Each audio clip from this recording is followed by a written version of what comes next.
கூவத்தூரில் எம்எல்ஏக்கள் கூட்டம் அதிமுகவில் தற்பொழுது பூகம்பமாக வெடித்திருக்கிறது. எடப்பாடி பழனிசாமியின் வீடியோ தற்பொழுது வெளியிடப்படுகிறதா? ஓபிஎஸ் அவர்கள் வெளியிட்டுள்ள பரபரப்பான பேட்டியால் தற்பொழுது கதிகலங்கி நிற்கும் எடப்பாடி பழனிசாமி மட்டுமல்ல, அவரது ஆதரவாளர்களும் முன்னாள் அமைச்சர்களும். என்ன நடந்தது? தற்பொழுது 2 நாட்களாகவே எடப்பாடி பழனிசாமியான பற்றியான தகவல்கள் ஒன்றொன்றாக வெளியிடப்பட்டு வரும் நிலையில் மீண்டும் எடப்பாடி பழனிசாமி வசமாக சிக்குவதாக தகவல்கள் வெளியாகி இருக்கிறது.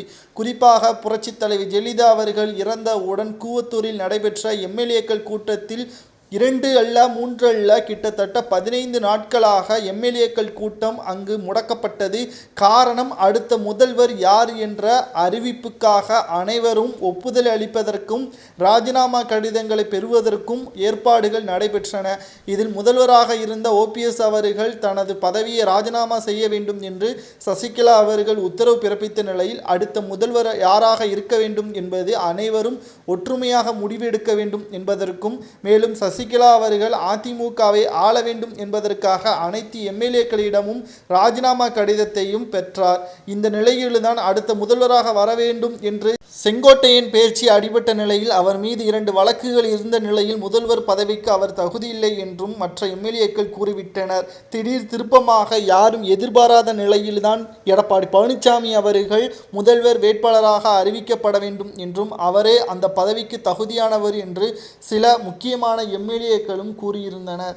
இந்த நிலையில்தான் எடப்பாடி பழனிசாமி அவர்கள் ஒட்டுமொத்த எம்எல்ஏக்களின் வசதிகளை பூர்த்தி செய்யும் விதமாக கூவத்தூரில் நடைபெற்ற கூட்டத்தின் பொழுது அவர்களின் தேவைகளை பூர்த்தி செய்யும் விதமாக அனைத்து ஏற்பாடுகளையும் செய்தார். கிட்டத்தட்ட ₹1 இல்லை, ₹2 கிடையாது, 75 லட்சம் அவர் செலவு செய்ததாக தற்பொழுது ஆதாரங்களை வெளியிட்டிருக்கிறார் சேலம் மாவட்ட செயலாளர் ஏவி ராஜு அவர்கள். மேலும் எடப்பாடி பழனிசாமி அவர்களும் அதில் சந்தோஷமாக இருந்ததாகவும் தற்பொழுது ஏவி ராஜு அவர்கள் கூறியுள்ளார்.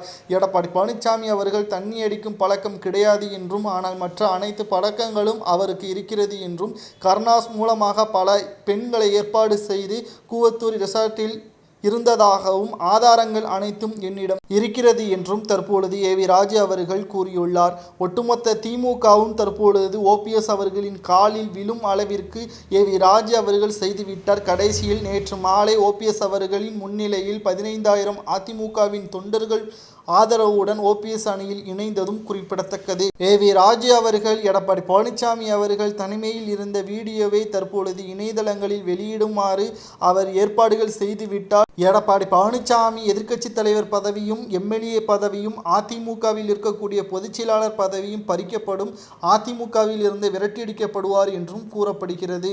பார்க்கலாம், ஏவி ராஜு அவர்கள் சொன்னபடியே வீடியோவை வெளியிடுகிறாரா என்பதை பொறுமையாக பார்க்கலாம். எடப்பாடி பழனிசாமி அவர்கள் செய்ததை பற்றி உங்களது கருத்துக்களை கமெண்ட் வாயிலாக மறக்காமல் கூறுங்கள். நன்றி, வணக்கம்.